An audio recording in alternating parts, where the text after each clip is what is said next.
Welcome to the Caltex Theatre, a full hour of dramatic entertainment broadcast over a nationwide network of stations throughout Australia. The Caltex Theatre is brought to you by Caltex Oil, marketers of over 1,000 outstanding petroleum products, in association with Caltex dealers and distributors everywhere.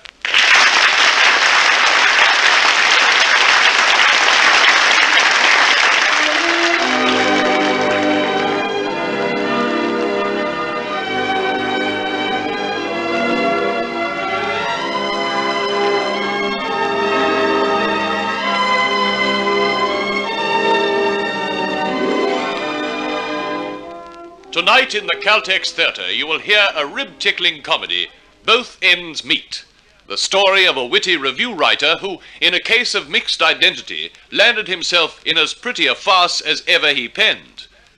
In the starring roles of tonight's play, you will hear Melbourne artists Mary Disney and Robert Peach.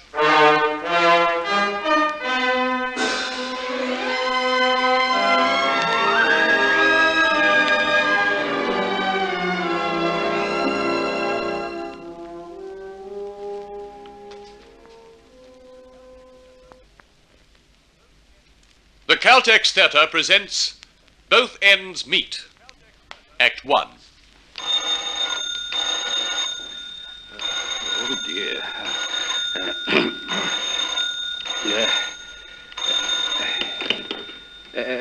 Hello? Yes, this is Mr. Davenport's house. Mr. Tony Davenport? Yes. No, he's not in, but I know he's expected because I'm waiting to see him. And the cleaning woman said that... Oh, yes, with pleasure. I'll make a note. Just a minute, a pencil. Yeah. All right. Who?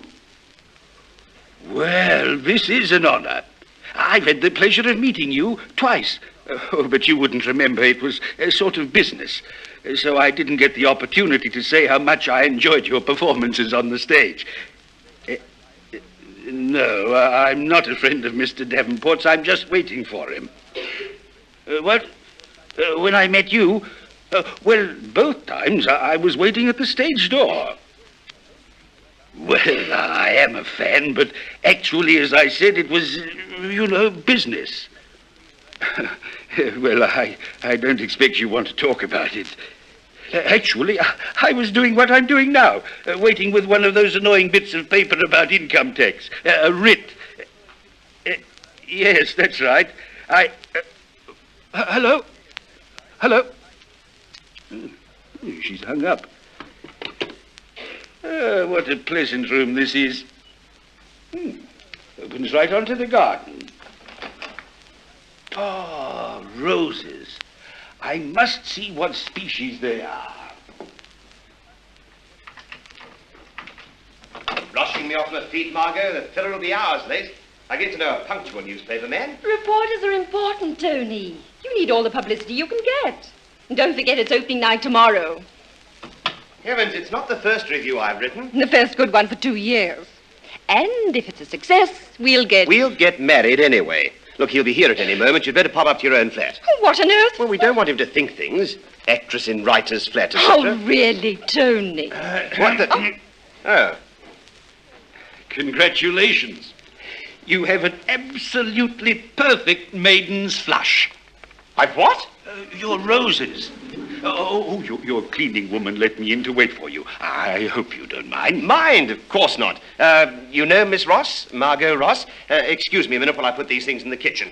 Have a drink. Oh, I don't think Of course you will. Margot, the Napoleon brandy. I never touch it. It's far too expensive. Expense? What does that matter? It all comes off the income tax. Entertainment allowance. Lovely.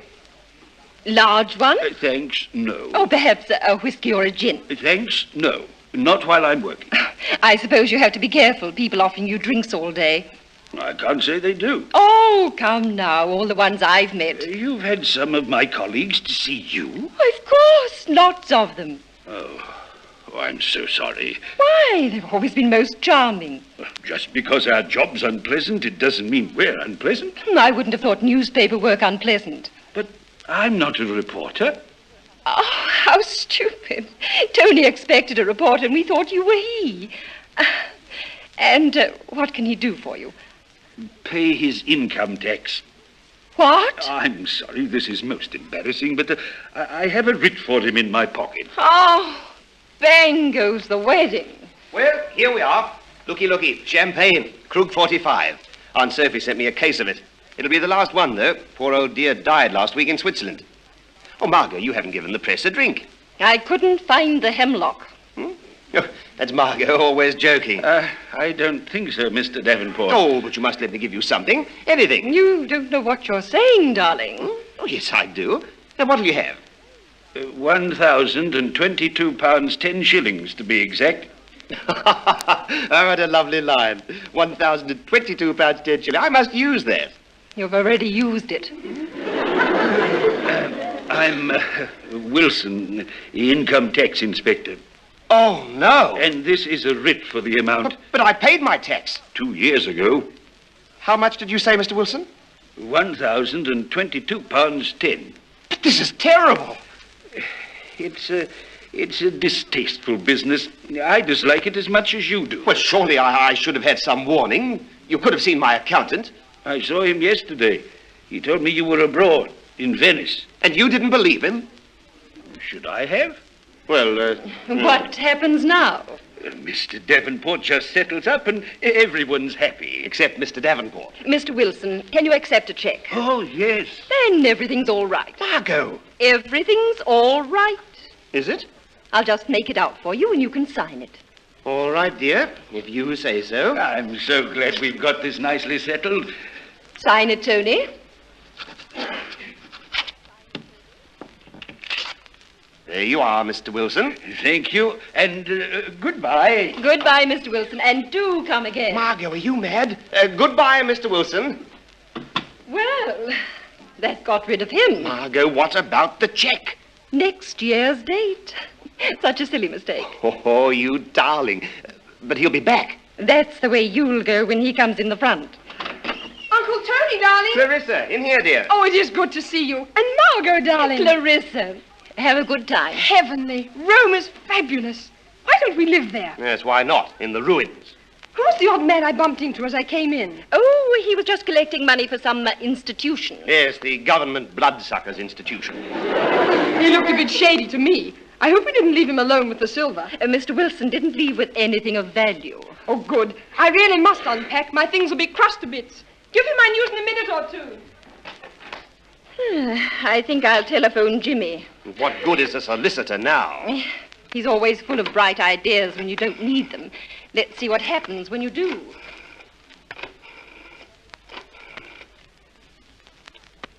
Hello? Oh, is Mr. Scott Cartwright there, please? Well, if he comes in or telephones, will you say Mr. Davenport would like to speak to him? Thank you very much. Goodbye. You know, Tony, I was thinking we could save quite a bit by letting my flat. But where are you going to live? Darling, you're much too old to be so naive. Here, of course, nobody would mind. Oh, no, nobody would mind.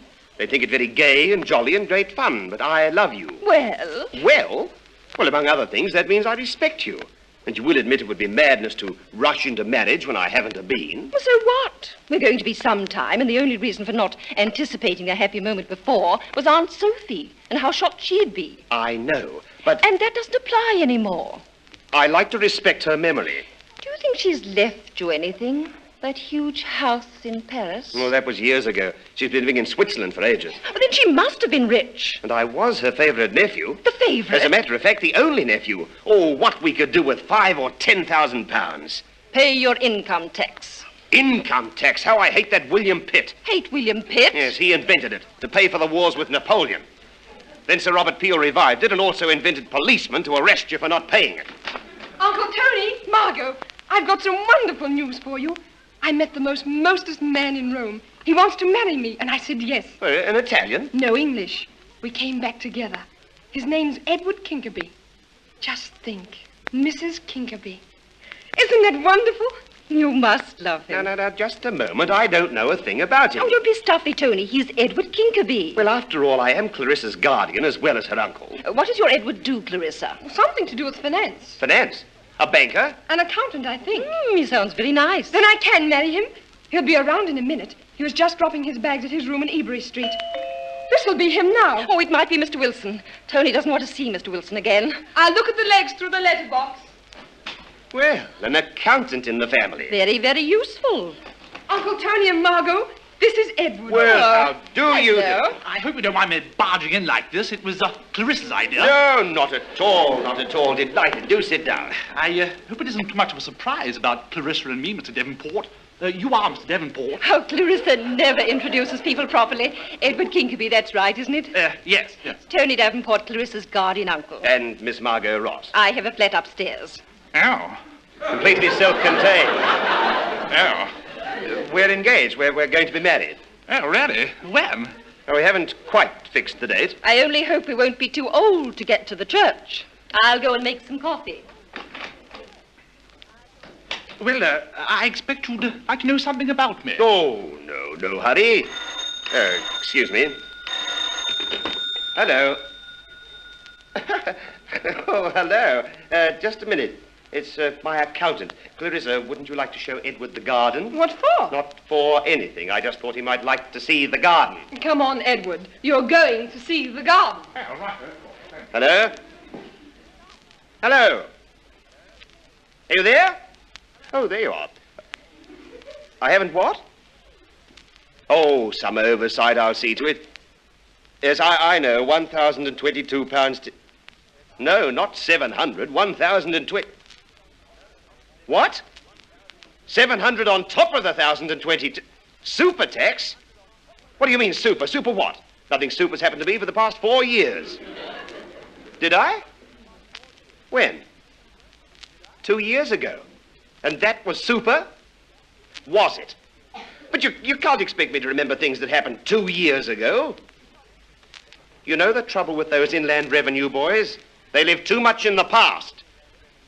Yes, I've noted it. Thanks. Goodbye. I must say your roses are doing well. Well, I'm glad something's doing well. Income tax, super tax.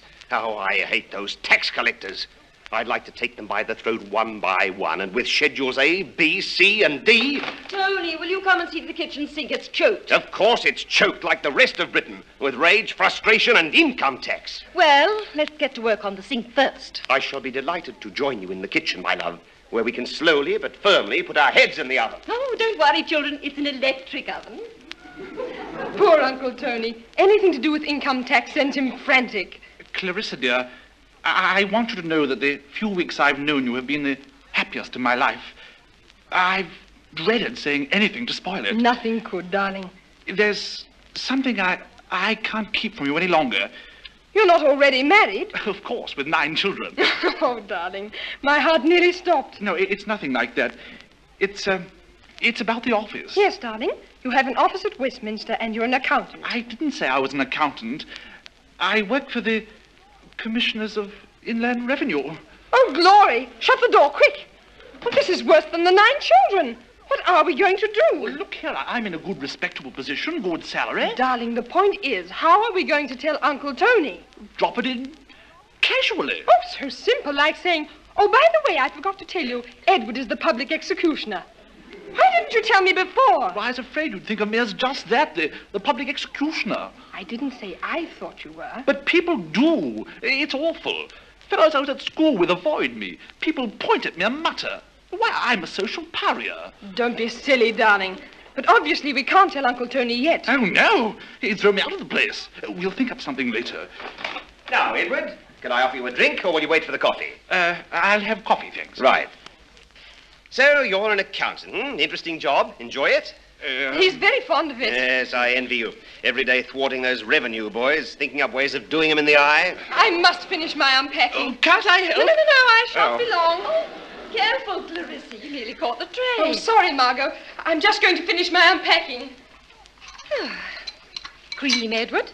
Please. Edward, how did you and Clarissa meet? In Rome, in the Forum.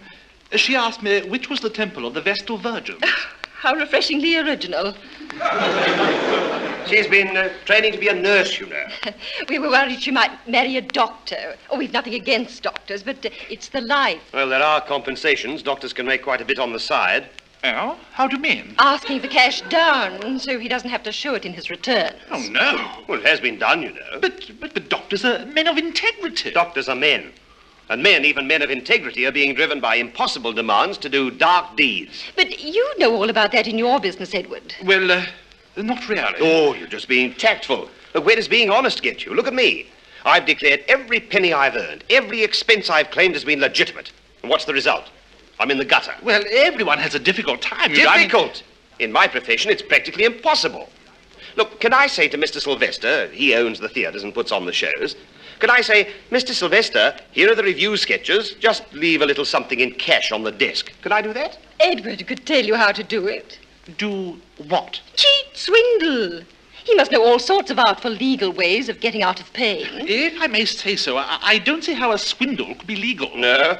If I were to tell you a few things about Mr. Sylvester, you'd change your mind. Perhaps you'd better not tell me. Mind you, the theatrical side's all above board. It's his other ventures. Whatever he does, it can't be legal. There's the law and there's breaking the law. Don't you agree? No. Life's always on the move and the law's always rigid. Nowadays, trying to conform to the law is much the same as trying to walk about in Tudor corsets. Edward, what do you think is the best way of getting out of paying income tax? Now, take your time before you answer. You know, I have been told something about buying up bankrupt hat shops, but I don't know. I do.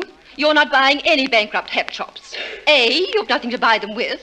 And B, the whole thing would go wrong and I'd finish up wearing all the bankrupt hats. Well, it makes my blood boil. There's Sylvester getting away with murder.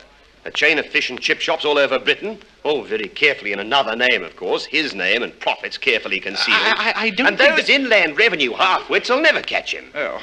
Not only fish and chip shops, the elegant Mr. Sylvester, who's seen dining in all the smartest places, controls a fleet of barrow boys. 100 barrows and no cash records. Oh, really? It's a fact. How do you think he runs a Rolls-Royce, a Bentley, 2 other cars, houses in London and the country, a villa in France? Oh, I ask you. Another thing. Perhaps this is news to you too, Tony. That secretary of his, the elderly woman with grey hair, that, if you please, is his mother. His mother? Every Friday she draws £20. Off the income tax it comes. Every Saturday she hands back to her darling boy £20 in cash. There's £1,000 a year free of tax to begin with. Oh, not as much as that. Well, You see... whatever it is. Oh. And you can be sure that's only one of his many dodges. But that's a wonderful idea. Why didn't you tell me before? Margot, you're my new secretary. I'll pay you $500 a year. You see, Edward, I give her £10 a week and she gives it back. Now, what can be better than that? I don't think I'm a very good person to ask, actually.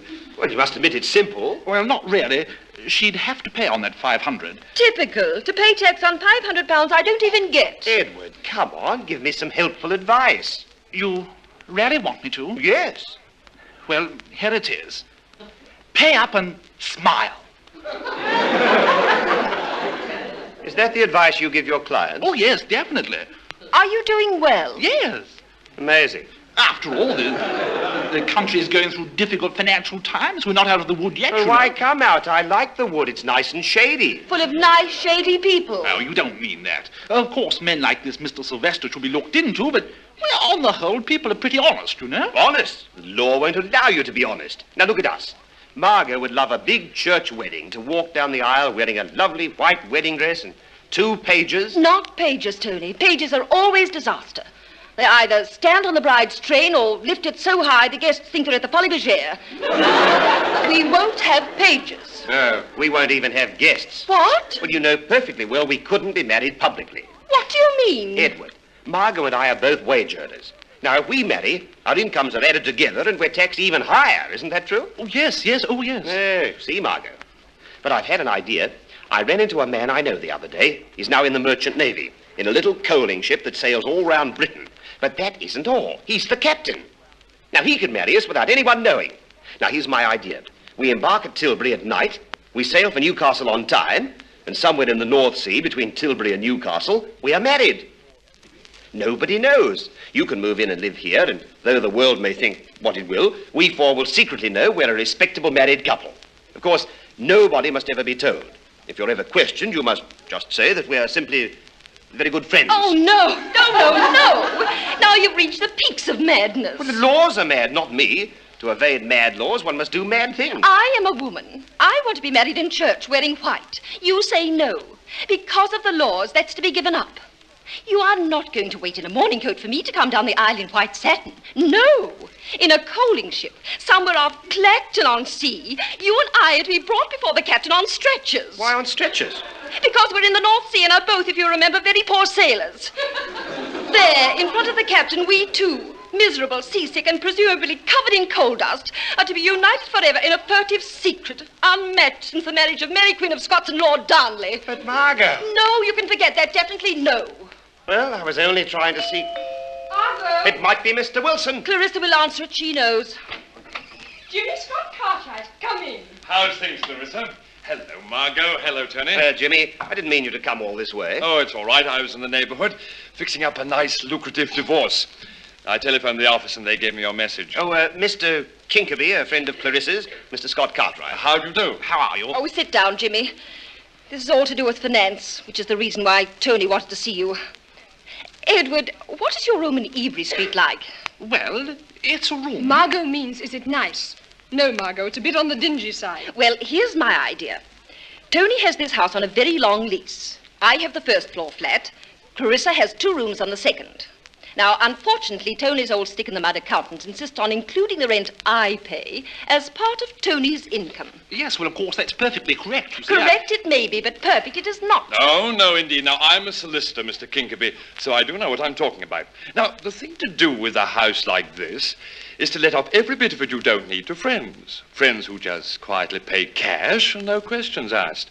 Mary and I have been doing it for years. Have you? Oh, years. I say it's all right to talk, isn't it? Oh, yes, of course, we're all friends. Edward's an accountant. Then I'm not telling you anything you don't know. Oh. Why, Tony, how do you think we managed to run the Bentley? Edward, how much do you pay for your room? 4 guineas. Fine. Tony, we'll convert the attic floor. Edward, you now have a charming little flat, and Tony gets 4 guineas a week free of income tax. We're saved. Edward, you'd better move in at once. I'm afraid it wouldn't be possible. It's very kind of you, but I think I'd better stay where I am. But you'll have a proper flat, a nice one. I really am most grateful, but... Well, I couldn't. Look, if it's the legal side that's bothering you, do let me assure you that it's all perfectly all right. Scott Cartwright and Phillips are a most upright and old-established firm of solicitors. We wouldn't go in for anything in which there was a chance of... Being found out? Exactly.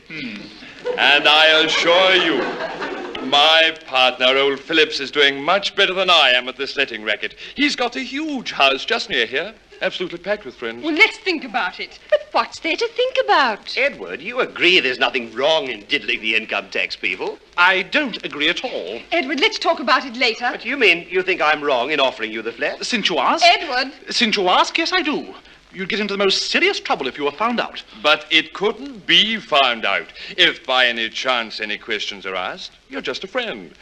But in point of fact, that'll never come up, because the tax people will never know, believe me. I don't believe you. I beg your pardon? I said I don't believe you. Edward! Clarissa, I don't think your Mr. Kinkerby is very polite, is he?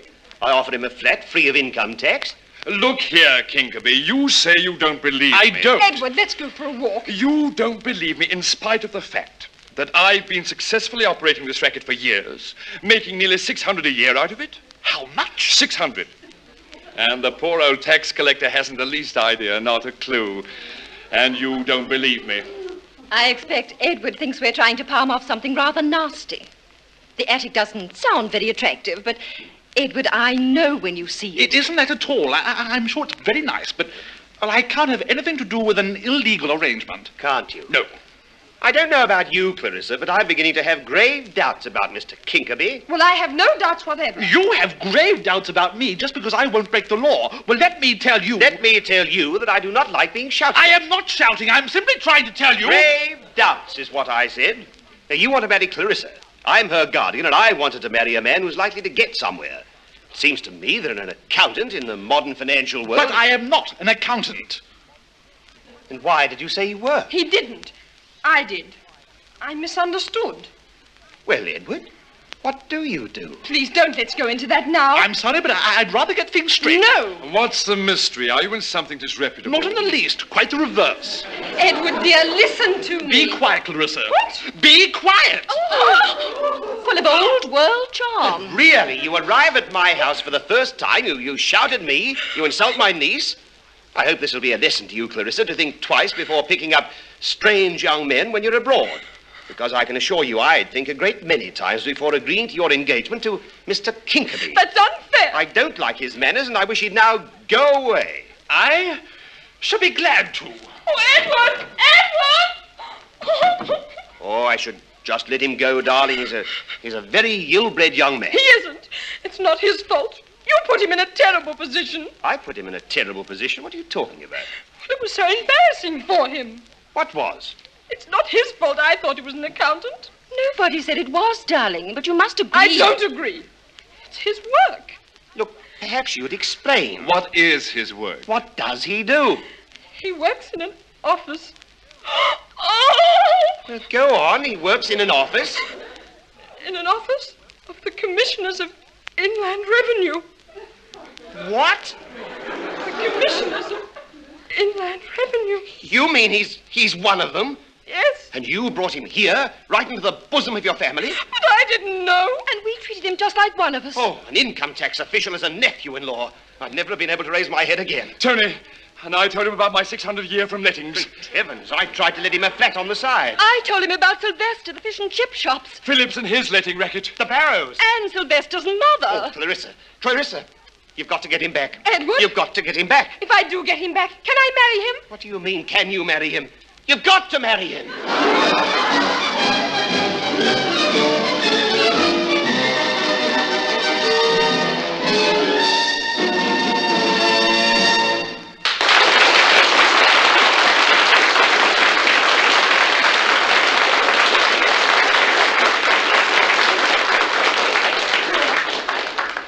And so the curtain falls on Act 1 of tonight's Caltex Theatre play, Both Ends Meet.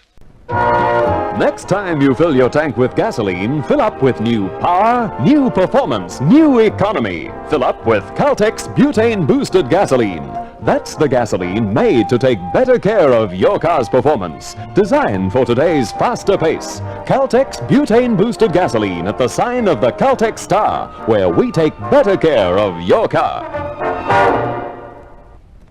The Caltex Theatre now presents Mary Disney and Robert Peach in Both Ends Meet, Act 2.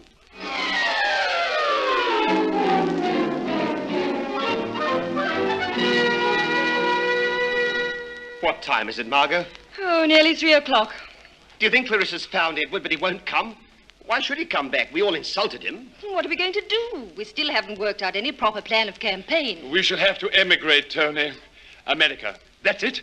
The land of the free. Is it? Well, isn't it? The first thing you see is the Statue of Liberty. Yes. The next thing's Ellis Island.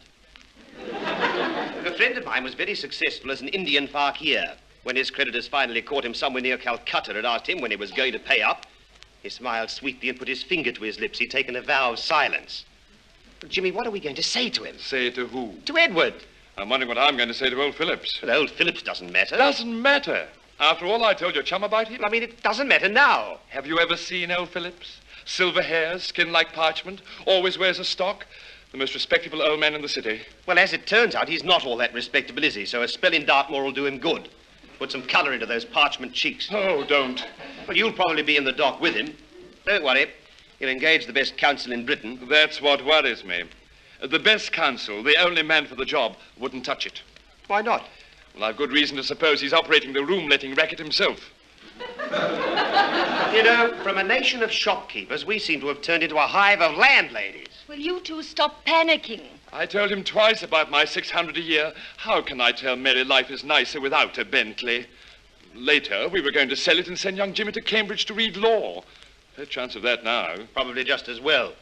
You wouldn't like to think of young Jimmy turning to Chapter 5 and reading all about Dad in the case of the Crown versus James Scott Cartwright. Tony, you and I haven't done anything wrong. Oh, no, we're only informants about Sylvester. I also asked him point blank the best way to get out of paying income tax. Look, I spent at least 10 years running through life with the commissioners after me like a pack of wolves. Now they'll be all round me snarling and baring their teeth. Oh. Hello. Geneva. Yes, I'll hold the line. Oh, Tony, Aunt Sophie's left you something. I told you so. Yes, with my luck, it'll be nothing but debts. Oh, don't be ridiculous. Didn't she send you a case of champagne? Yes. Now she's probably died and left me the account.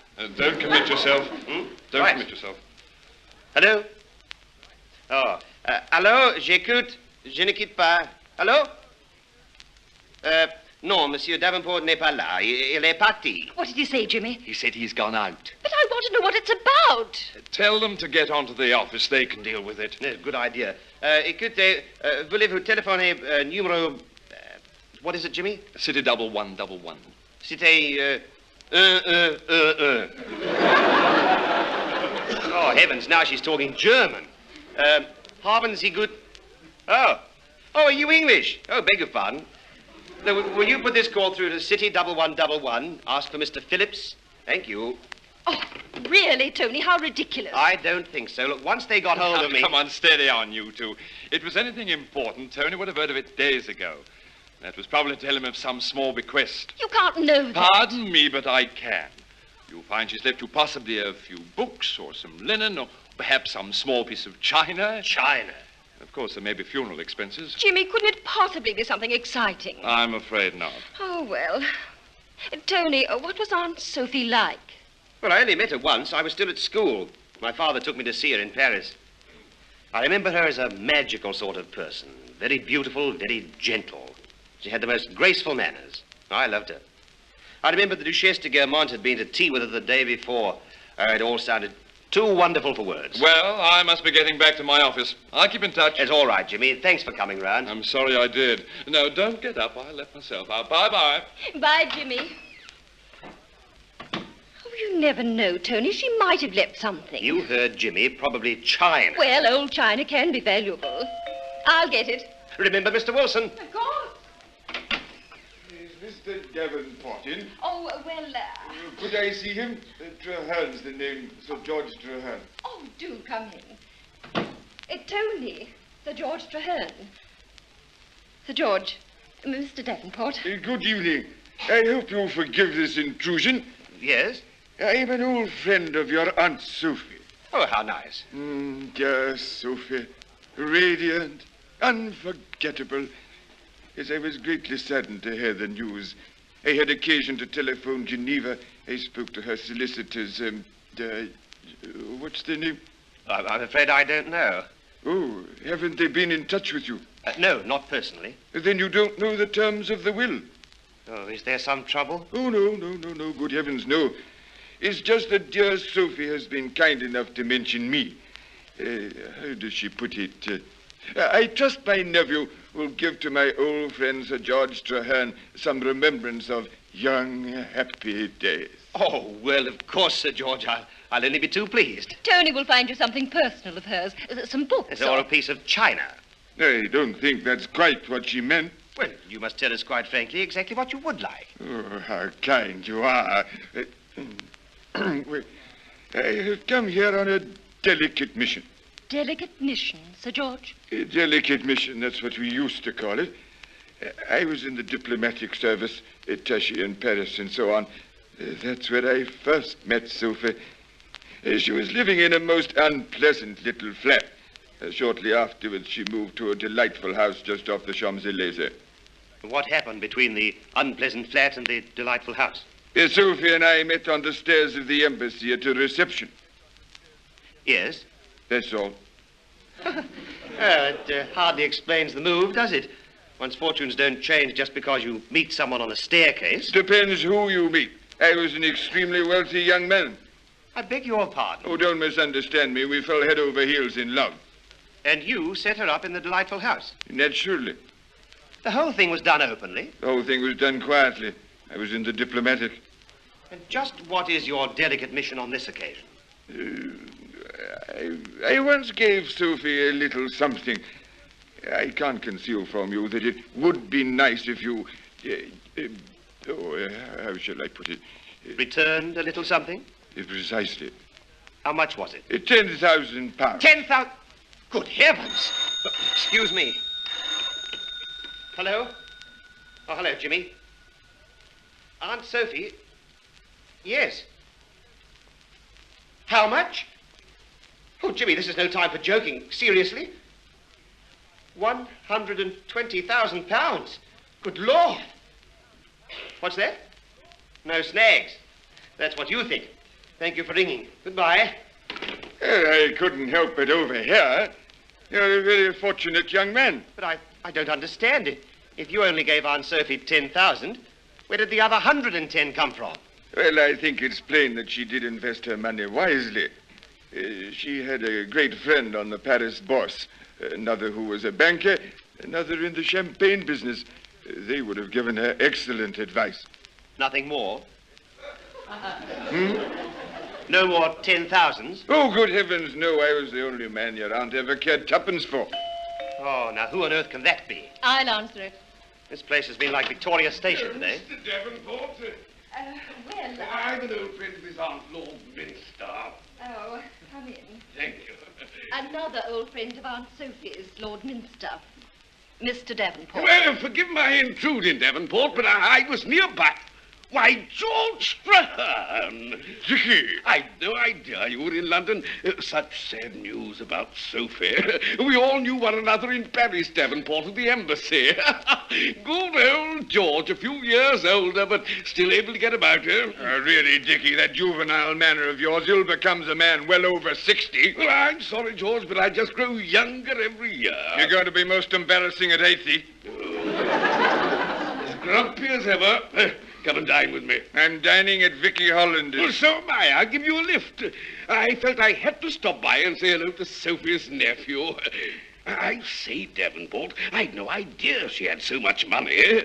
Where did she get it? Well, early in life, she made a very good investment. On the market? On a staircase. I'll drop in tomorrow, Mr. Davenport. Come along, Dickie, if you're giving me a lift. Nice to have met you, Davenport. I wonder if I could see you tomorrow. I didn't expect to find him here. It's just a very small financial matter. A little gift I once made Sophie. How much? 5,000. Come along, Dickie. Just come in, my dear fellow. Tomorrow morning. Bye, Lord Minster. Cheerio, dear. Well... 10,000? 5,000. Presumably she met Lord Minster during the sales. Tony, whatever happens, don't let it worry you. Worry me? Do you realize, Margaret, there's 15,000 gone in 10 minutes? And what about the rest, all the other gentlemen? We don't know there were any others. Sir George said he was the only man in her life. He said the only man she cared tuppence for. There are a lot of tuppences in 120,000. A friend on the bourse, another who was a banker, another who was in the champagne business, and that's only Paris. There are plenty more cities in Europe, and Aunt Sophie was a great traveller. Tony, you must keep calm. Calm? How can I keep calm? Do you think it's nice to be told your gracious, charming aunt was, in point of fact, a sort of Madame Zaza? Oh, really, Tony? You built a sentimental picture of a gracious woman sitting around in her salon like a sort of Whistler's aunt, with her silver, her porcelain, her objet de vertu. Objet de easy vertu. And you're furious to find that far from being anything like your picture, Aunt Sophie actually had a life that was full of interest and intrigue. Well, I'm not criticizing her. One would expect a lady as beautiful as Aunt Sophie to create a lot of interest. But I don't feel I can bring myself to profit from the intrigue. Why not? Well, would you? Like a shot. And what about Sir George and Lord Minster? Well, if they want it, there's a moral obligation, isn't there? It was theirs, it is theirs. Well, surely you can see in the circumstances it's only right and proper. I can imagine no circumstances in which it's right and proper for dissatisfied customers to return 30 years later and ask for their money back. You know, Margot, I think you're right. You can't be under a moral obligation to men like that. You are right, absolutely right. They shan't have a penny, not a penny. And you're going to accept the money, aren't you? Well, There's £1,022.10 income tax and super tax of £700 owing. Oh, Lord, I'd forgotten that. I've got to accept the money. Hello, darlings. Clarissa, did you find Edward? He's in the hall. Well, bring him in. Come in, my dear fellow. Well, I wasn't sure. Oh, I hope you didn't take too much notice of what I said before. I was a bit out of sorts. Oh. Well, he's done it. Done what? I've thrown up my job, pension and all. Well, that was a bit sudden, wasn't it? Well, I was in the most awful fix, you know. I'd heard a lot of things I shouldn't have heard. Oh, I know I should have spoken up and told you about myself. Oh, my dear Edward, we absolutely understand why you didn't. But what happened? Well, from here I went to the office and made a few notes in my personal file. Notes? Yes, about Phillips and Sylvester. Our department handles their assessments. Oh. I left my office to see if I had any personal mail, and when I returned, my file was missing. I went into Murgatroyd's office. He's my boss. I mean, he was my boss. And there was my private file open in front of him. What? Oh, he couldn't make anything of my notes, but well, I was very indignant. Snooping's all very well, but well, not within the office. Edward, tell them the romantic part. Oh, it's not really. Well, Mr. Davenport, I felt I couldn't go on loving Clarissa and betray you and your friends. There. Isn't that sweet? And if I wasn't prepared to be a Judas, I was no good to the department. So I gave in my resignation. He's a different person. I feel terrific. Free. Oh, it's wonderful news, Edward. And we have wonderful news too, Clarissa. Aunt Sophie has left Tony £120,000. Oh, no! Why, it's fabulous. Oh, I say, that makes it worse. An heiress and a jobless fiancé. Wait a minute, darling. You said you'd like to be an accountant. Oh, but that takes ages, darling. But it's what you'd really like. So, Uncle Tony, would you finance Edward during whatever period... Oh, I say, just a minute. But Look, that's here, a wonderful idea, don't you agree, Margot? Eventually, we would have a financial advisor in the family. And one who understands the ins and outs of those curious minds. Well, I'm tremendously grateful to you, sir, for making it possible. Well, after all, it is through me you gave up your job. Come on, Edward. You're taking me to dinner to celebrate. And I think we'll do the same, Margot. No, Tony, darling. You and I are going to sit and make lists of all the lovely things we're going to buy.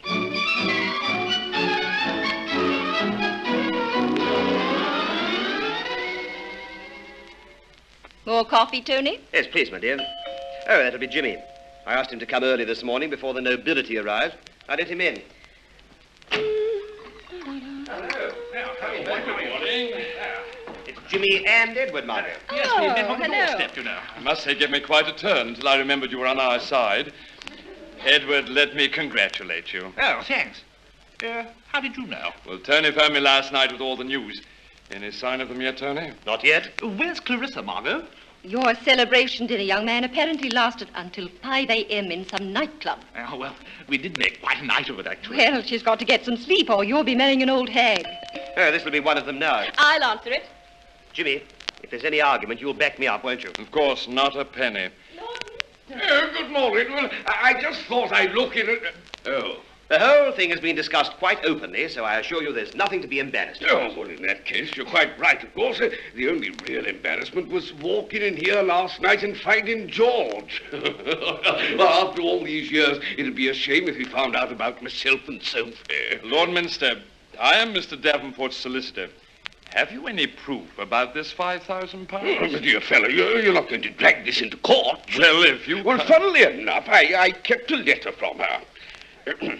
My dear Toto, 5,000 thanks. You see, £5,000 was the sum I gave her for the enchanting gift. I shall remain forever in your debt, Sophie. What 5,000 that you gave her? Sir George, how did you... A middle-aged person was admitting herself at the front door. Oh, the Daily Woman. She's arrived. That's good. You gave Sophie £5,000, Dickie. May I ask why? Surely you remember. I told you about it at the time. Had you told me about it at the time, you'd not be here to tell me about it now. Don't be ridiculous. It was all perfectly innocent. Ah, you were the man in the cupboard. Man in the cupboard? In 1916. I came back to Paris on leave unexpectedly. I called upon Sophie, was kept waiting, then shown into her bedroom, where she was lying on a chaise longue in an elaborate toilette with a noticeably heightened color. Well? She told me that since my departure, her life had been a desert. Her mornings a wilderness, and nothing to look forward to in the evenings. I'm sure that was true. Well, I ask you, Miss Ross, do ladies with nothing to look forward to in the evenings put on evening dress? If anything, they take them off. And on the floor, pushed out of the way, but still visible, was a British staff officer's cap. That might have been anybody's, George. That occurred to me at the time. Sophie knew many distinguished persons. One did not wish to fling open the door of the cupboard and disclose one's commanding general. How did you know there was anyone in the cupboard? Somebody sneezed. In the cupboard? Quite definitely. But I've been in this scores of times. In it? In repertory companies, it's traditional. The maid dashes in and says, your lover has returned unexpectedly, so you push your new lover into the cupboard and... Tell me, Lord Minster, was there anyone else in the cupboard? Oh, not a soul. There! He admits it. He admits being in the cupboard. Well, Oh, Oh, at this stage in our lives, what's the point of denying it? It was just a joke. A joke? I said nothing to Sophie at the time because I couldn't bear to see her humiliated. You, of all people. And how many more were there like you, I ask myself. We all ask ourselves. Perhaps you'll inform me when this Minster person has left the premises. I shall wait in the garden. Well, I'll calm him down. Sorry, I can never resist pulling his leg. I said, George, don't be such an old chap. You're going to have a tough time shaking them off. Well, I don't see why. No. Well, before you know where you are, they'll be saying that you tacitly admitted their claims. And with a couple like that, you'll be in a lawsuit before you can say knife. I think we could get rid of them both for good, if it worked. If what worked? With Edward. You know what a panic we were in discovering we'd given away secrets right and left in front of an income tax official. They must have lots of secrets. But I'm not an official anymore. Edward, they don't know that. We'd have to lead the conversation round to the subject of taxation. Margot, I think you've got something. We shall need lots of champagne. I'll get it. Davenport, do you think you can stop this person badgering me? Wouldn't you both like a drink? Not for me. Oh, yes, do. It can be such a help. Champagne? Well, personally, there's only one thing I'd like more than a glass of champagne. What's that? 2 glasses. Oh, how original. You can't afford much of it nowadays. The taxation, I suppose. You've hit the nail right on the head. Now, what I couldn't say about the income tax. Really? Of course, George is the one with the really bright ideas. Perhaps you'd be kind enough to... George, stop being so crusty. Everyone I know admires the way you diddle the tax collector. What do you mean? You know, tax evasion. Oh, really, Dickie? No, don't deny it. Who bought Marie Antoinette's desk and got away with charging it as office furniture? And not only a desk, but 2 armchairs and a magnificent mirror. Well, one has to have a desk in one's office and a chair to sit on. And a glass for the wretched typist to look at herself in. Yes, George, but one doesn't have to get in touch with the authorities at Versailles and have them over here buying everything back at an enormous capital gain to yourself. Oh, these things become a little exaggerated. Well, how you swung that one, I can't imagine. Sheer impudence, I suppose. Like your brandy smuggling. I don't know what you mean. Got you on the raw there, eh, Dickie? Well, now, George, there are certain things one doesn't say in public. But it's no secret. Some more champagne, Lord Minster. Thank you. Sir George? I will, yes. Oh, tell us about the smuggling, Lord Minster. It sounds so exciting. Well, it's not really smuggling. I have some very good friends in Brittany in the wine trade, and I have a small yacht which occasionally goes out and gets lost and has to put in at San Malo or somewhere around there. Then it sets out again with a few bottles of brandy. About 100 dozen. And finds its way home. In the dead of night. That's all there is to it. Apart from a handsome profit. Oh, how romantic. Mark you, it's just a bit of fun. One likes to feel one's still got some dash. Oh, of course. So one amuses oneself once in a while. Tringham said 1 a month. Trimmingham? You remember, Dickie, you had a butler called Trimmingham. For the last 2 years, he's been with me. We've had some most interesting talks about you. Discussing me with a former servant. It amounts to spying. Like hiding in cupboards. Now, let me tell you, Trimmingham had better... Oh, you stopped the night at the Marsh about 4 years ago on your way to France. I suppose that's when you got hold of him, bribed him. Bribed him? Yes, George, with tales about what he could make out of those expensive teas you serve on the days you open your stately home to the public. What the... Yes, and I'm told that you take at least 4 times more in gate money than is ever revealed to the tax inspector. That could be checked. There are admission tickets. Yeah, but only one visitor in 4 seems to get one. Who told you that? Freddie Bradford. Who? The Duke of Bradford. Duke of Bradford? But he's been invited to stay as a guest. Why should he pay 5 shillings to be herded round with the trippers? Because he said it's less boring that way and you get a better tea. No. Really? Well, if a few of the facts about the Duke of Bradford were known, He wouldn't be at liberty to go about snooping around other people's houses. Quite true. Do you know, Davenport, he lets his shoot in to wealthy Americans, gets dollars on the sly, and then asks them for 50% of the bag, which he sells on the quiet to a London hotel. That's true. Oh, I know it is, because he told me so himself. And that you'd put him up to it. I put him up to it? Oh, come off it, George. Everyone knows about your shoot. It's famous. Where on earth do you hear these things? Oh, just gossip. It's high time they abolished the House of Lords. And talking of profit, George, we won't mention the workmen's cottages on your estate. The tenants only pay 10 shillings a week on paper, but they all seem to have Rolls Royces. Might we just pause and consider the east wing of your country house let to a Canadian family? Well, they're my guests. And have been your guests for the last 7 years. Rather a long visit. Unless, of course, they're paying guests. I wonder if there's an account in a bank in Montreal.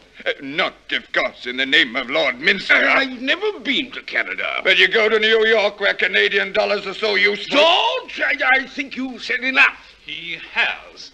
Edward! Oh, I'd forgotten all about you. We shouldn't. You oughtn't to have... Oh, dear. Well, what's the matter? Edward, he's heard everything Sir George and Lord Minster have been saying. Edward, you will treat everything you've heard as confidential, won't you? Oh, why the devil shouldn't he? Now, don't panic, Sir George. It'll be all right. What do you mean, don't panic? I'm not panicking. Going on. Edward, if only you'd say something. It has been a most interesting morning. Goodbye, everyone. He's gone. Now, keep calm, Sir George. I am calm. We must keep our heads. Now, will you explain yourselves? What is this, Edward? A policeman? Much worse. Commissioners of Inland Revenue. Oh. What? This is all your fault, Dickie. Well, it was you who brought the subject up. My office furniture. The workmen's cottages. Well, my Canadians, and announcing that I import hundreds of dozens of cases of brandy.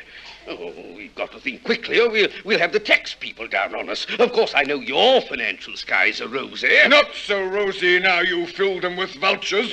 If a lot of officials started prying into my affairs, I think I'd shoot myself.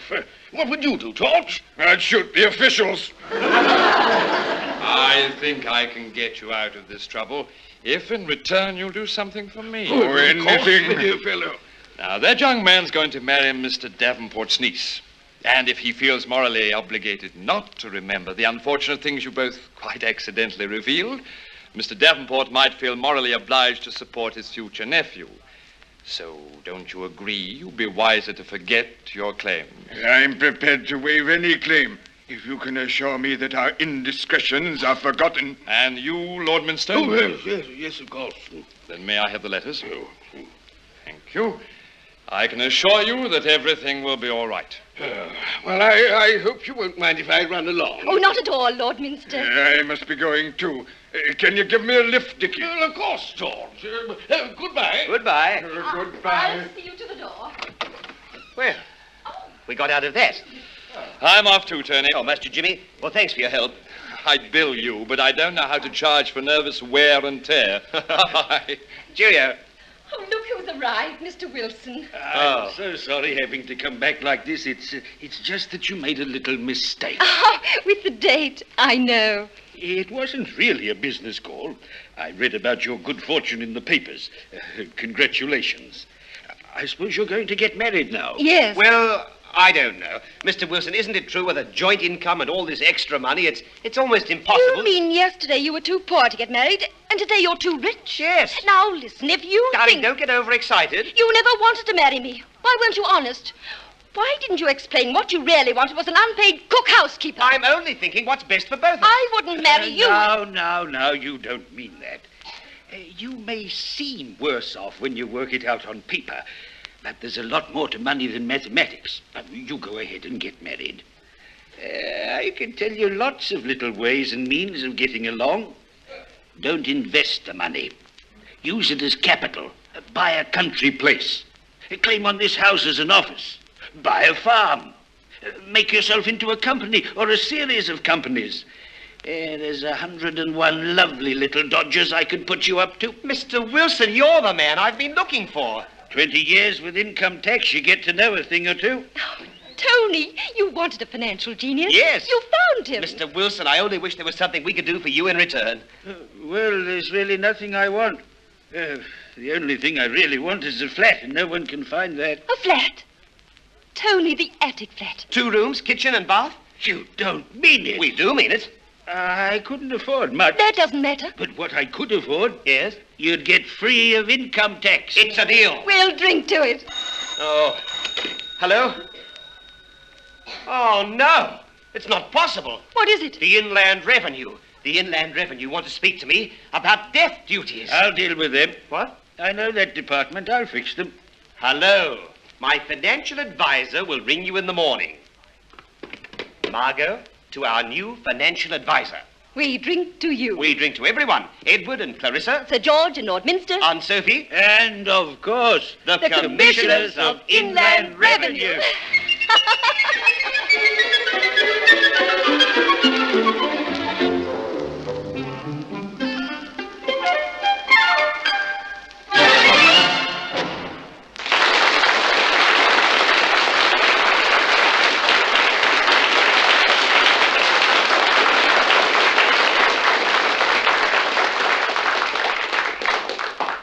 So ends our Caltex play, Both Ends Meet. In a moment we will give you tonight's cast. Both Ends Meet was written by Arthur McCrae and adapted for radio by Martin Curry. In the starring roles you heard Mary Disney as Margot Ross and Robert Peach as Tony Davenport.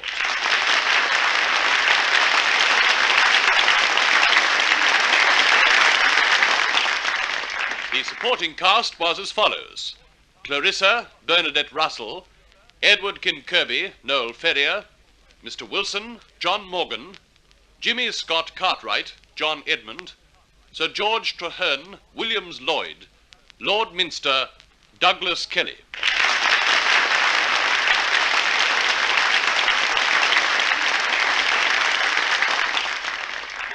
Now this is your compere Rick Hutton inviting you to be listening next week for another outstanding production in the Caltex Theatre, and saying good night on behalf of your hosts, Caltex Oil, marketers of Caltex Super Gasoline and Caltex Gasoline, the world-famous RPM 1030 Special Motor Oil, and Marfac Lubrication.